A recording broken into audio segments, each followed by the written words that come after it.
All welcome back to our channel princess Pavi. So ఈ రోజు blog ఏంటంటే ఆల్రెడీ మీరు తమిళ చూసే ఉంటారు. సో ఐర్లాండ్ లో కాస్ట్ ఆఫ్ లివింగ్ మ్యాండేటరీ అనేవి ఈ వీడియోలో అయితే మీకు చెప్తారనమాట. సో మేము బేసిక్ గా 2023లో ఐర్లాండ్ అయితే వచ్చాము. నాకు ఐర్లాండ్ లోని ఇంకా అంటే కొన్ని మంత్స్లో వెళ్ళిపోతాను అన్నప్పటి నుంచి నాకు టెన్షన్ అయితే స్టార్ట్ అయిందనమాట. సో ఎలా ఉంటది కొత్త ప్లేస్, అది కూడా ఫారెన్ కంట్రీ, సో ఎవరైనా తెలుగు వాళ్ళు ఉంటారా లేదా, ఇలాంటి చాలా క్వశ్చన్స్ నా మైండ్ లో అయితే రన్ అయినాయి. సో ఆల్మోస్ట్ మా హస్బెండ్ అయితే మా హస్బెండ్ కి ఒక 3 months బిఫోర్ అతను అయితే వచ్చేసారనమాట. ఎందుకంటే ఈ లోపు ఇక్కడ అన్ని సెట్ చేద్దామని చెప్పేసి, హౌస్ అని రెంట్ అనేది మనం వెతుక్కోవాలి కదా హౌస్ అని చెప్పేసి. సో అందుకని చెప్పేసి అతను 3 months బిఫోర్ వచ్చారు, మేము ఆఫ్టర్ 3 months అయితే వచ్చామన్నమాట. సో 2023 జూలైలో అయితే మేము వచ్చాము, మా హస్బెండ్ ఏప్రిల్లో వచ్చారనమాట. సో ఫస్ట్ మనకి ఫారెన్ లో వెళ్తున్నాము అంటే కంపల్సరీగా మన గ్రాసరీస్ దొరుకుతాయా లేదా అనే క్వశ్చన్ మార్క్ అయితే కంపల్సరీగా ఉంటది. సో మెయిన్ అదొకటి అనమాట. ఎందుకంటే మనం హోమ్ టౌన్ వదిలేసి ఆల్మోస్ట్ మనం ఇంకా సెటిల్ అయిపోతున్నాము, అలవాటు పడిపోయి మన ప్లేస్ నుంచి కొత్త ప్లేస్ కి వస్తున్నాం అంటే కంపల్సరీగా హోమ్ సిక్ అనే ఉంటది. నెక్స్ట్ అక్కడే బాగుంది కదా, అక్కడే ఉండిపోతే బెస్ట్ కదా అన్న ఫీలింగ్ కూడా ఉంటది అనమాట. ఇవన్నిటిని పక్కకి జరపాలంటే మనకు నచ్చిన ఫుడ్ తినాలి, అప్పుడే కొంచెం మైండ్ అనేది రిలాక్స్ అవుతుంది. సో మనకు నచ్చిన ఫుడ్ తినాలంటే ఇక్కడ ఇలాంటి రెస్టారెంట్స్, ఇండియన్ రెస్టారెంట్స్ ఉండాలి. నెక్స్ట్ లేదంటే మనకి నచ్చి వండుకునేటట్టు వెజిటేబుల్స్ అయినా ఉండాలి, లేదంటే almost non veg or veg ఏదైనా సరే ఉండాలి కదా. సో నాకు కూడా అలానే అనిపించింది. కొత్తలో అమ్మో ఎక్కడికి వెళ్ళాలి, ఎలా పర్చేస్ చేయాలి, ఇవన్నీ కూడా చాలా క్వశ్చన్స్ అనమాట. ఎంతైనా మనకి నచ్చిన ఫుడ్ తింటే కొంచెం హోమ్ టౌన్ మిస్ అవుతున్న ఫీలింగ్ అయితే ఉండదు పేరెంట్స్ ని కూడా. సో అంతే అనమాట. సో ఫస్ట్ విషయానికి వస్తే కాస్ట్ ఆఫ్ లివింగ్ లోని హౌస్ రెంట్ అని చెప్పేసి. సో ఇప్పుడు మనం ఫస్ట్ మాట్లాడుకోవాలి. హౌస్ రెంట్ ఏంటంటే ఇక్కడ మనకి మాక్సిమము సిటీస్ లో అయితే మాత్రం 1800 to 2000 ఆర్ 25 euros కూడా ఉంటాయి అనమాట. సో అంత కాస్ట్, అంత డిమాండ్ ఉంటది. సో సిటీస్ లో అయితే మాక్సిమం జాబ్స్ అన్ని సిటీస్ లోనే కాబట్టి కొంచెం మెంబర్స్ ఏంటంటే కొంచెం దూరంగా అవుట్స్కట్స్ లాంటి ప్లేసెస్ లో తీసుకుంటే మనకి రెంట్ చాలా వరకు తగ్గే ఛాన్సెస్ ఉందన్నమాట. బట్ కొంచెం దూరంగా చాలా వరకు డిస్టెన్స్ అయితే చాలా ఎక్కువ ఉంటది. మాక్సిమం ఇప్పుడు అందరూ కూడా వర్క్ ఫ్రమ్ హోమే ఎక్కువ ఉంటది. ఆఫీస్ కి వీక్లీ ట్వైస్ ఆర్ థ్రైస్ వెళ్తారు కాబట్టి కొంచెం దూరంగా తీసుకుంటేనే బెస్ట్ అని కొంచెం రెంట్ అయితే సేవ్ అవుతాం అనమాట. ఇంకొకటి ఏంటంటే ఇక్కడ మనకి స్టూడెంట్స్ పర్పస్ అయితే మాత్రం షేరింగ్ రూమ్స్ లో ఉంటారనమాట. షేరింగ్ రూమ్స్ అంటే స్టూడెంట్స్ కి ఒక 800 to 1000 బిలో యూరోస్ లోనే మనకి షేరింగ్ రూమ్స్ అయితే వచ్చేస్తాయి స్టూడెంట్స్ కి. కొంతమంది అయితే వైఫ్ అండ్ హస్బెండ్ ఉన్న వాళ్ళు అయితే కూడా వాళ్ళు కూడా కొంచెం మెంబర్స్ షేరింగ్ రూమ్స్ లోనే ఉంటారు. లేదు మాకు ఇండివిజువల్ గానే కావాలి హోమ్స్ అనుకుంటే మాత్రం కొంచెం రెంట్ అయితే పే చేయాలన్నమాట. చెప్పాను కదా 1600 to 2000 euros లో అయితే మనకి హౌస్ రెంట్ అయితే మనకి వచ్చేస్తుంది అనమాట. కొంచెం కాస్ట్లీగానే ఉంటది. ఇక్కడ అన్నిటితో పోల్చుకుంటే హౌస్ రెంట్ చాలా ఎక్కువ ఉంటది అనమాట. ఐర్లాండ్ లోని రెంట్ కే హాఫ్, మనకు వచ్చే జీతం హాఫ్ పే చేసేయాలి హౌస్ రెంట్ కి.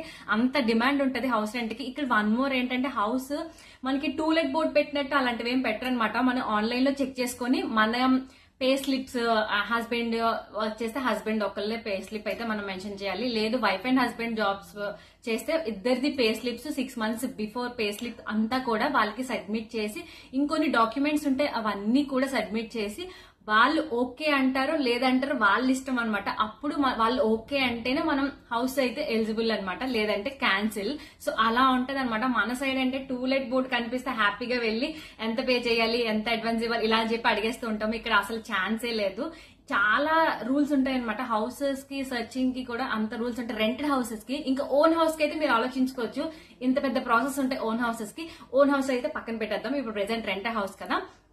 సో హౌస్ రెంటెస్ అయితే అలా ఉంటాయి అనమాట. ఆల్మోస్ట్ మీకు వచ్చే శాలరీకి హాఫ్ ఈజీగా కూడా రెంట్ కి అయితే వెళ్ళిపోతుంది. మాకు స్పేషియస్ గా ఉండాలి, లేదు మాకు షేరింగ్స్ వద్దు అన్న వాళ్ళ గురించి అయితే చెప్తున్నాను నేను. సో ఆల్మోస్ట్ ఒక 800 euros to 2000 euros అయితే ఈజీగా ఉంటది అనమాట. సో అది వచ్చేసి హౌస్ రెంట్ కాస్ట్ వచ్చేసి. ఇంకా నెక్స్ట్ ఈ వీడియో మొత్తం కూడా కంపల్సరీగా మ్యాండేటరీ అనేవి మాత్రమే చెప్తాను, దానికన్నా ఇంకా ఎక్కువ కూడా ఉంటాయి కాస్ట్స్ ఇక్కడ. సో అవి తర్వాత వీడియోలో మీకు కావాలనుకుంటే కమెంట్ సెక్షన్ లో అయితే కమెంట్ చేయండి, ఓకేనా. ఫైనల్లీ రెంట్ అయితే మాత్రం 800 to 2000 euros లో అయితే బిలోనే మనకి ఈజీగా హౌస్ అయితే వచ్చేస్తుంది. సో నెక్స్ట్ ట్రావెల్ ఇక్కడ ఆల్మోస్ట్ పబ్లిక్ ట్రాన్స్పోర్ట్ అయితే చాలా బాగుంటాయి. మెట్రో, ట్రామ్, ట్రైన్, ఇలా బస్సెస్ కూడా చాలా బాగుంటాయి అనమాట మనం ఉండే లొకాలిటీలోని. సో ఆల్మోస్ట్ కొంచెం వాకబుల్ డిస్టెన్స్ లో ఉండేటట్టు మనం బస్సెస్ కానీ ట్రామ్ కానీ ఇలా ప్రిఫర్ చేసుకుంటే ట్రైన్ కూడా కొంచెం ఈజీగా ఉంటది అనమాట. ఇక్కడ ఆల్మోస్ట్ ఏంటంటే పర్ డే కి 2 euros అయితే కట్ అవుతుంది. ఆఫీస్ కి వెళ్లే వాళ్ళకి రిటర్న్ వచ్చినప్పుడు ఒక €2 అనమాట. అంటే ఆల్మోస్ట్ డేకి €4 అయితే కట్ అవుతుంది అనమాట. డైలీ మీరు ఆఫీస్ కి వెళ్ళాలనుకుంటే దాన్ని బట్టి మీరు ఛార్జ్ అయితే చేసుకోవచ్చు, మీరు కౌంట్ చేసుకోండి. మాక్సిమం ఇప్పుడు అందరికీ కూడా వీక్ లో ట్రైస్ ఆఫీసెస్ కాబట్టి ట్రావెల్ చార్జెస్ అనేది కొంచెం తగ్గుతాయి అనమాట. లేదు వీక్లీ ఆఫీస్ కి వెళ్ళాలనుకున్న వాళ్ళకి కొంచెం ఎక్కువ ఉంటాయి. వర్క్ ఫ్రం హోమే ఇప్పుడు ఆల్మోస్ట్ మాక్సిమం అందరికి వర్క్ ఫ్రం హోమే ఎక్కువ ఉంటుంది. సో మీరు ఎలా చూసుకున్నా సరే సాటర్డే సండేస్ కూడా వీకెండ్స్ బయటికి వెళ్ళాలి అనుకున్నప్పుడు కూడా అవన్నీ కౌంట్ చేసుకుంటే మాక్సిమం ఒక €100 అయితే అవుతుంది అనమాట. పర్ పర్సన్ ఏదో చెప్తున్నాను, €100 అయితే అవుతుంది. వీక్లీ డైలీ వెళ్ళి అలా ఉంటే మాత్రం మాక్సిమం ఒక €100 లో అయితే మీకు ట్రావెల్ ఖర్చెస్ అయితే సరిపోతాయి. నెక్స్ట్ వన్ వచ్చేసి ఇక్కడ మనం ఉండాలంటే సిమ్ తీసుకోవాలి కదా.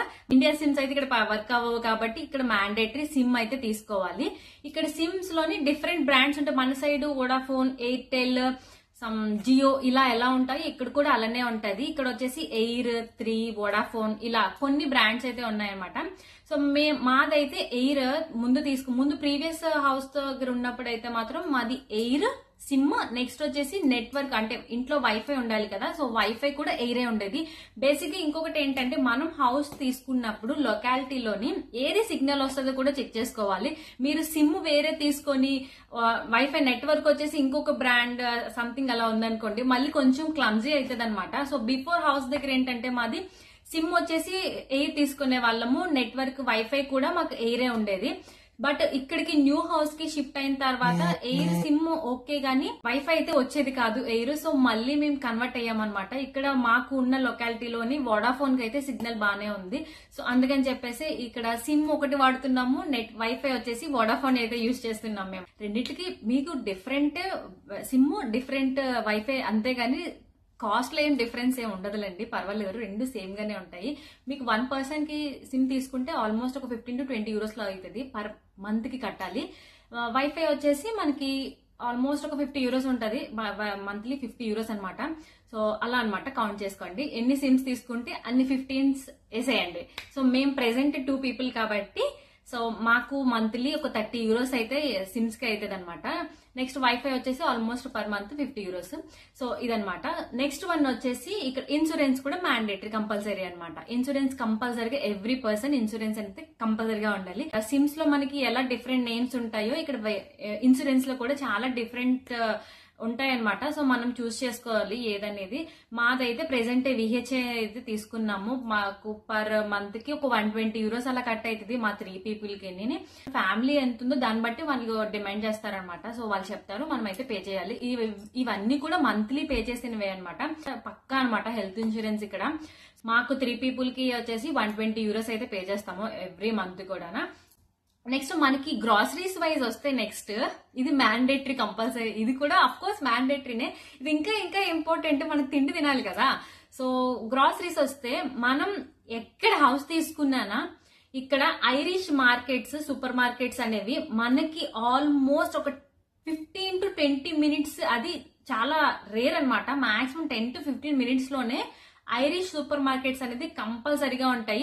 మన సైడ్ డీమార్ట్, మోర్ ఎలా ఉంటాయో సో ఇక్కడ ఏంటంటే ఆల్డీ, టెస్కో ఇలా కొన్ని నేమ్స్ తోని ఇక్కడ సూపర్ మార్కెట్స్ అయితే ఉంటాయి. మన ఇండియన్ వెజిటబుల్స్ కావాలంటే ఇండియన్ స్టోర్స్ కి దగ్గరలో మీరు ఇల్లు తీసుకుంటే పర్వాలేదు, లేదంటే మాత్రం ఎవ్రీ వీక్ ప్లాన్ చేసుకొని ఇండియన్ స్టోర్స్ కి వెళ్లి మన వెజిటబుల్స్ అయితే తీసుకోవాలి.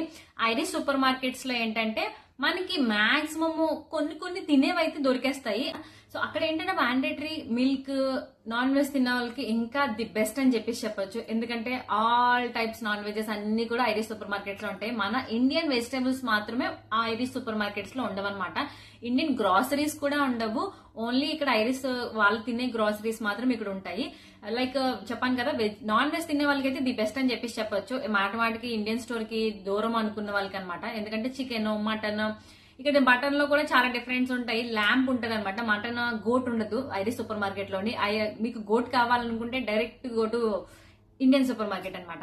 సో ఇలాగ ఫిష్ ఉంటది, ప్రాన్స్ ఉంటాయి, షీప్, నెక్స్ట్ వచ్చేసి చికెన్. ఇలాగ నాన్ వెజ్ తినే వాళ్ళకి అయితే పెద్దగా ఇబ్బంది ఏమి ఉండదు ఐరిష్ సూపర్ మార్కెట్స్ లోని.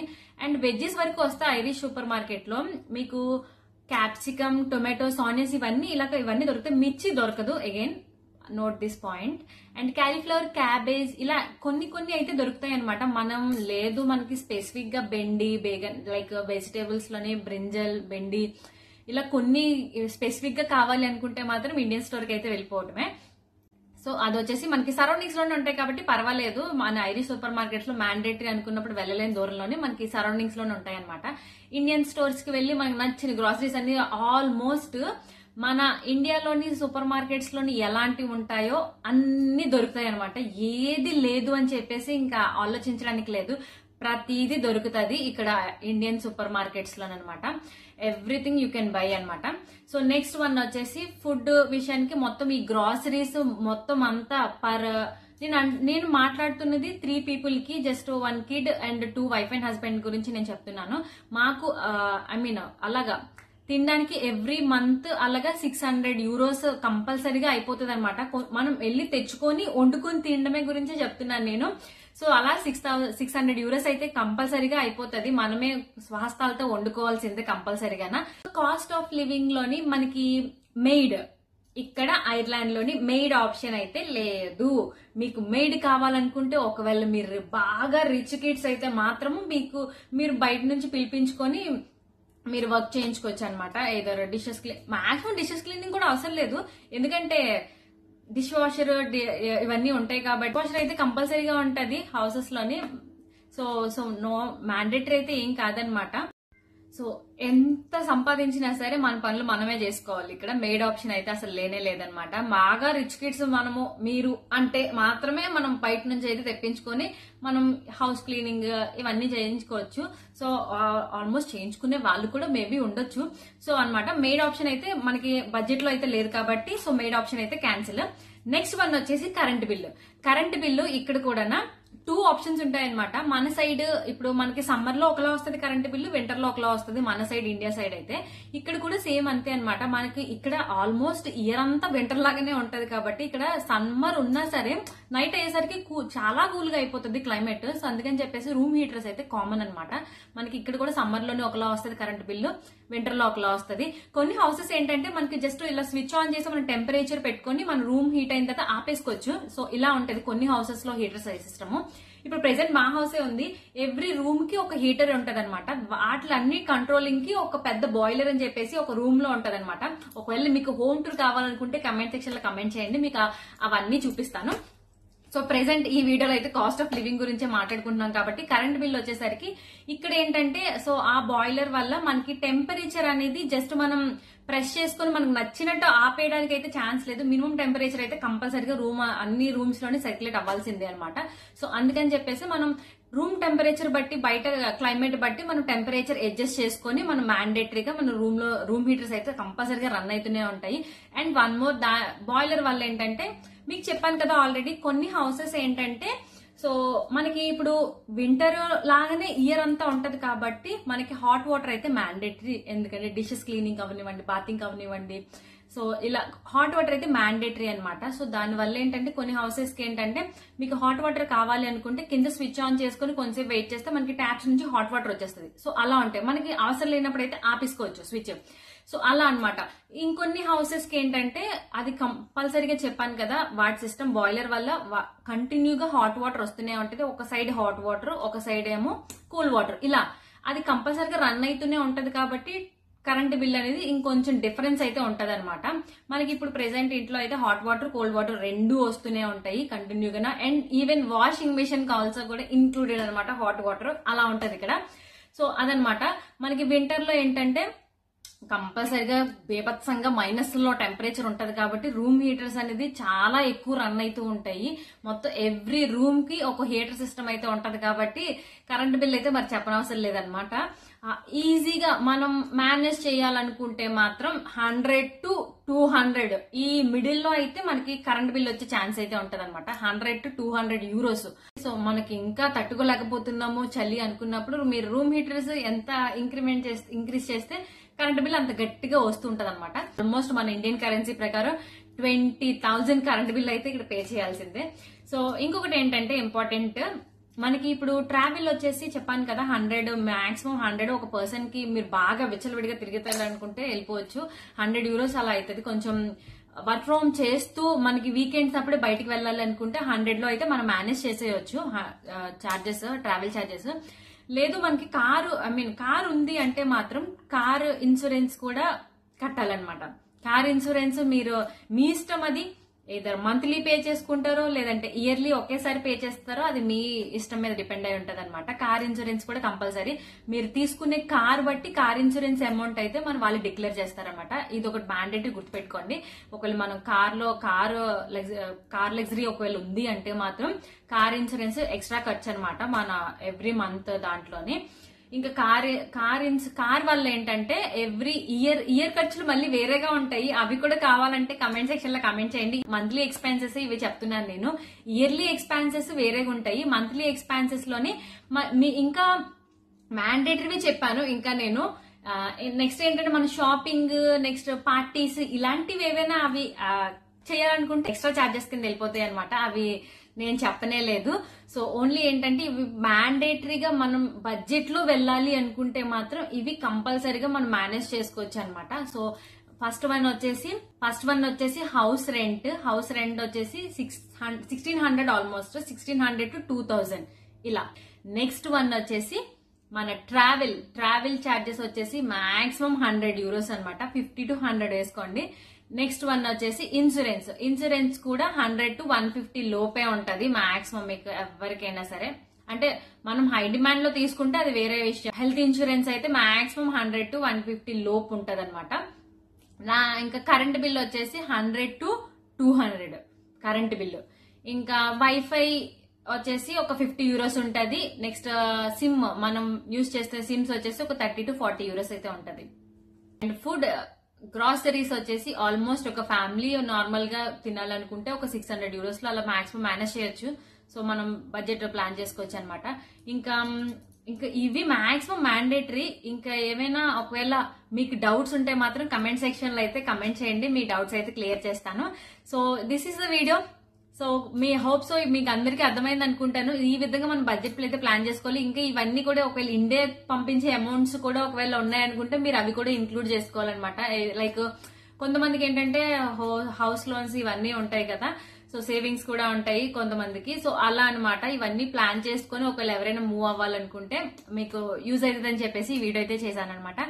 సో వీడియో నచ్చితే మాత్రం ప్లీజ్ లైక్ చేయండి, షేర్ చేయండి, సబ్స్క్రైబ్ చేయండి. మన ఛానల్ అయితే సబ్స్క్రైబ్ చేయడం అసలు మర్చిపోకండి. పక్కనే బెల్ ఐకాన్ గట్టి కొట్టండి.